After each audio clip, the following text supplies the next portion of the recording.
Welcome back for a new episode of Deep Dive, which is brought to you by Business Magazine and Bank One. Today, we will focus on the pandemic's impact on the bank's operation, the exit of Mauritius from the FATF grey list, and on the opportunities offered by the sub-Saharan African market. To address these questions, we welcome Mark Watkinson, CEO of Bank One. You've had a successful career with HSBC in Asia, North America and Europe. What brought you to Mauritius and to Bank One? Guillaume, thank you very much for that question. Well, I was very fortunate. I had a fantastic career. I had 33 years with HSBC and I retired at the end of 2018. But I wasn't ready to retire and I was still eager to do something else. And I went and retired with my wife to Malta, which is a place we love. But what was really interesting, about 6 to 9 months after I retired, I got contacted for an opportunity in Mauritius. I'd actually been through Mauritius about 15 odd years ago. And when I came through, I was very impressed because, I think Mauritius has a very active and ambitious, financial services sector. And at the same time, I'd been doing more and more reading around what is happening in the region. And there are some amazing things that are happening in the region. Sub-Saharan Africa is the growth rates and the change in demographics make it one of the most exciting places to be. So a combination of being really interested in Mauritius, a combination of thinking it's in a very exciting part of the world. When I got that call as to whether I'd be interested to come and join Bank One, there was no question. It was fantastic. And what made it even better was Bank One has two strong partners, CL on the island and INM, which is a tier 1 Kenyan bank. And their footprint in Africa meant that any vision about what we could do in Africa really had fantastic substance and support. So that's what brought me to Bank One. You took over as CEO as the country went through its first lockdown. What were your thoughts at the time and what were your priorities? I have to say, an extraordinary time. My wife and I arrived on the 20th of February 2020. I started work on the 24th, and pretty much 3 weeks later we were into national lockdown. So a very strange time to start with Bank One.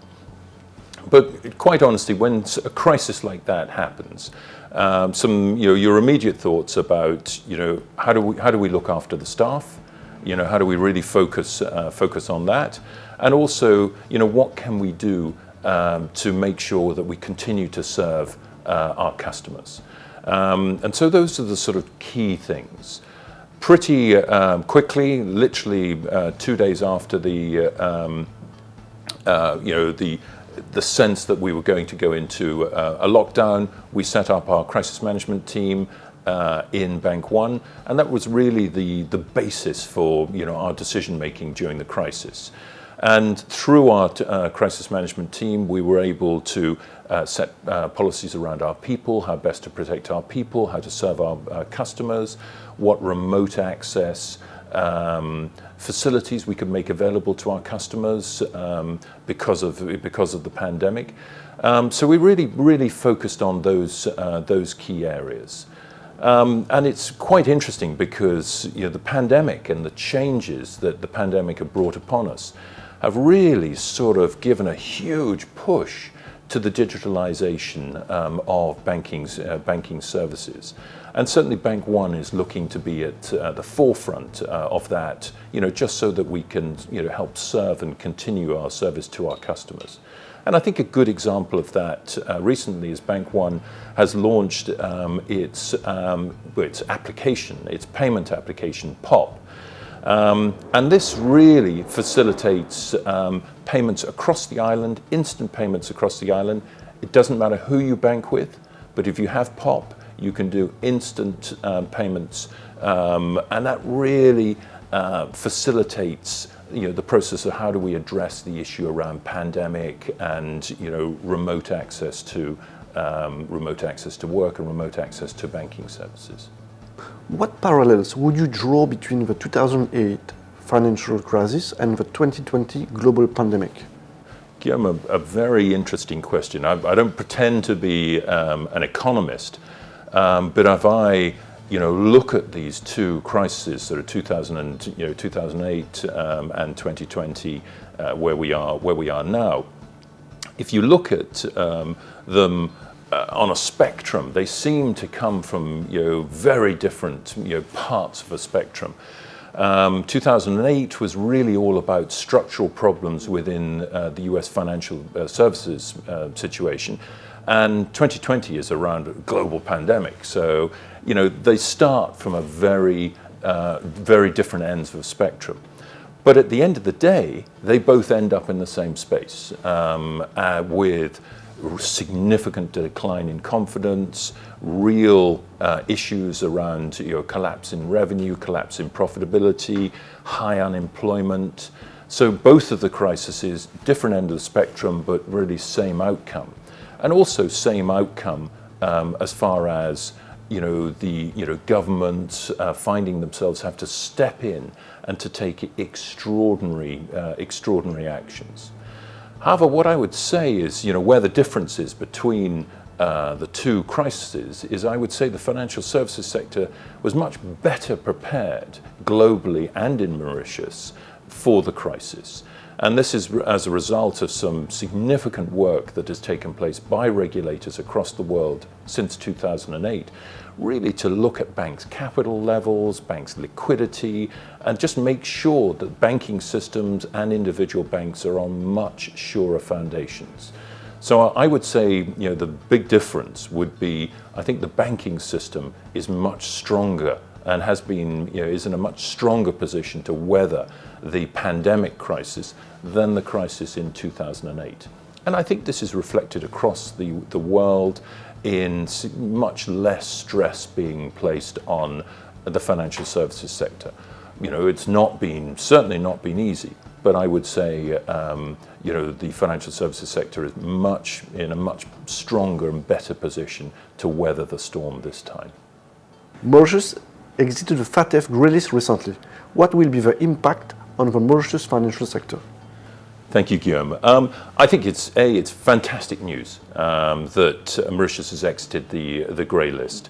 I think if I look at other countries that have exited the grey list, Mauritius exited in something like 16 months, which is one of the fastest. So that's really excellent news, and that's down to some fantastic work by the Bank of Mauritius, other regulators in the country, and the business community getting together to really plug the gaps and address the issues. So fantastic news that we're off. As far as the impact of being on the grey list, it really splits down into payments and investments. Now, interesting, we were all, the business community, looking very carefully at payments, because what you don't want to do is find that because you're on the grey list, all your payments are getting stopped by other countries. But actually, the experience showed us that a very small percentage of payments got stopped, so for compliance or AML reasons. And so that was great, because it showed that we had the support of clearing banks across the world. So that was a good thing for Mauritius. Now, the other part of the impact is on investments. It's much more difficult to be accurate about the impact of investments. I've talked to a lot of people in the sort of management company sphere within Mauritius, and what they've told me is that basically customers that have been with us or are on the island have stayed, and that business has stayed. But when those customers started looking at new business, or actually when there was new business coming to Mauritius, there has been a significant slowdown. Now, to be fair, you might balance that with being a bit of COVID impact, but you also, I suspect, it's going to be the grey list. But the good news is, as you say, we are now off the grey list. I think the community, the Mauritius community, really got together and solved for this problem. And I'm optimistic that we can win back any lost investment, But the critical thing is we need to stay off the grey list and keep our guard up. What opportunities does the sub-Saharan market represent for Mauritius as a whole and for the banks of Mauritius? You know, I personally think the opportunities in sub-Saharan Africa are one of the most exciting opportunities for Mauritius as a country. You know, if we look around the world at the moment, and there was a very interesting study that came out last June looking at demographics of about 100 plus nations. There are some nations around the world which are going to see a dramatic reduction in population. Countries such as Japan, because of aging, even China, itself. However, if we look in our neighborhood, and I describe our neighborhood as being, we're part of that sub-Saharan African neighborhood, the projections are dramatic. You know, the population of sub-Saharan Africa is about 1.2 billion people. By the middle of the century, 2050, the expectation is the population of sub-Saharan Africa will grow to around 2 billion. And by the end of the century, close to 3 billion. I mean, that is incredible. Nowhere else in the world is the demographic change so dramatic. Now, the opportunity for Mauritius is, there are going to be huge challenges in sub-Saharan Africa. Some good, some not so good. But what can Mauritius do to add value and to help those countries as they go through this enormous demographic transition? If you think about it, the number of schools, hospitals, roads, factories that will need to be built. Now, the opportunity is for Mauritius to leverage what it has, and Mauritius has a lot going for it. It's got a stable political system, stable economy, it's well regulated, it's got a good banking system, and it's got good services, legal system, lawyers, accountants, and so on. So we have that stability and technical know-how to support countries and businesses in sub-Saharan Africa. So the opportunity is, how do we put together a value-added proposition, our businesses? How do we start to understand the sub-Saharan African market so we can add, a value-added proposition where those countries look to Mauritius as a country with excellence and a country that can support their aspirations for growth. Is there anything Mauritius can do to maximize this sub-Saharan African opportunity? Guillaume, another good question. I think there are a couple of key things that are real opportunities for Mauritius if we're really going to make the most of this very significant growth potential for the island. And I think the first is connectivity. I think it's extremely important that we look to build bridges between ourselves and the key economic centres, both east and west sub-Saharan Africa.